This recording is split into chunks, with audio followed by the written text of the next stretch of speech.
Hello YouTubers, figured I'd make a short video today highlighting the install of my winch.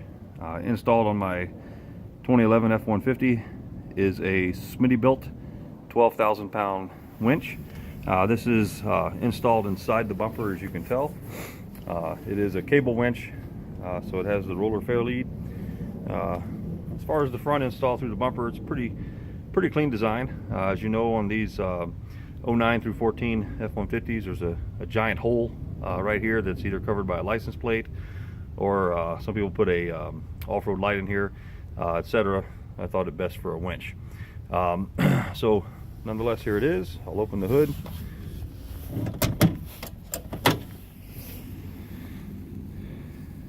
So here you can see the winch. Again, it's a very simple, clean install. Now you do need a mounting plate for this.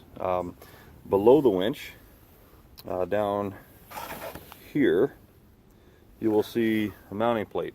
To my knowledge, there's a couple of these available. Here's a better view of the mounting plate down here.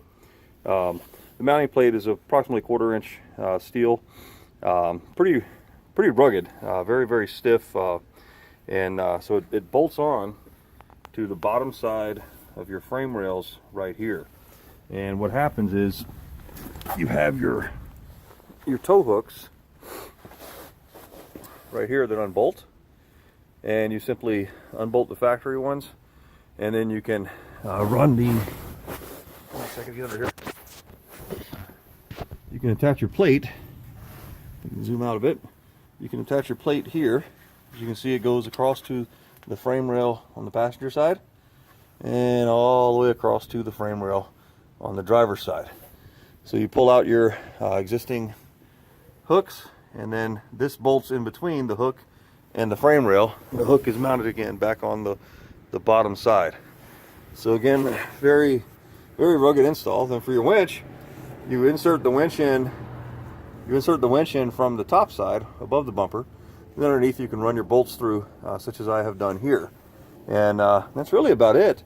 It pushes back this rubber cover, if you will, to keep some of the mud and muck and debris from getting up into the winch area.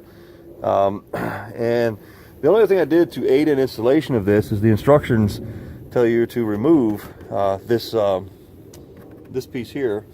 And what I did, instead of removing it, I just simply drilled a hole right through it here, about an 1.25 inch diameter or so, and that way you get clean access to the mounting bolt, where you can run a deep socket on it just below it, just to make things a little easier. Why take off something that's not necessary? So with that, all the wires tuck in nicely. With the Smittybilt winches, you have your controller center here, and with this, you can attach the controller to the side. Now with this particular setup, I did have a problem with this that occurred within about the first 2 months of having it. As you can see on the side, I have my connector here for my remote lead. And the original version of this was actually mounted on the top right here. The problem with that is that any moisture, water, etc. Works its way in there and sits in there. And even though I had dielectric grease around the terminals, it still caused corrosion from the moisture sitting in that, and it broke one of the pins off, leading to the winch not needing to work at a time when I actually needed it to. So luckily I was able to do some kind of country boy rigging on that and make it work.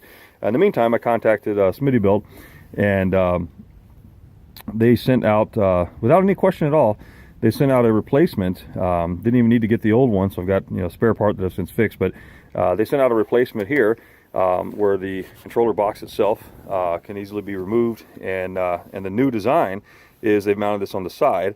Therefore, any moisture should not collect in there, and so far it seems to be holding pretty well. No issues at all with it. But basically, this is it. Again, a nice clean install. The cable simply runs through the bumper out here, and I've got it just hooked to my tow hook here, and you got clean access of everything that's on here, and then you can just run your cabling back up through here, as I ran mine through here, and then back up to my battery above, and that's basically it. So that is the 12,000 pound winch installed on my F150. The mounting plate, as I showed you earlier down here, this is a separate piece. Here we have the winch. The winch, you know, can be purchased. You can mount probably just about any winch in here. I believe it's pretty much a standard mount, you know, bolting pattern for these. But below the mounting plate, there's a couple of options for these. The one I went with, actually, I got off of Amazon from a company called Magnum, and basically it's called a Magnum hidden winch mount for the Ford F-150. And search for it on there. You should be able to find it right away, or just search hidden winch mount and it'll probably come right up. To my knowledge, there's two of these type of mounts that are available. One is made by Rough Country, and the other, of course, by Magnum. And with that, I went with this one. It was a little bit cheaper on Amazon, not much, like probably $10, $20 cheaper. So I think right now you can get it for about $150. But I did it because the other ones were out of stock at the time I was looking for one. So nonetheless, here it is. Again, pretty easy, simple install. And that's really about it. Hope you enjoyed the video. Like and subscribe. Thank you.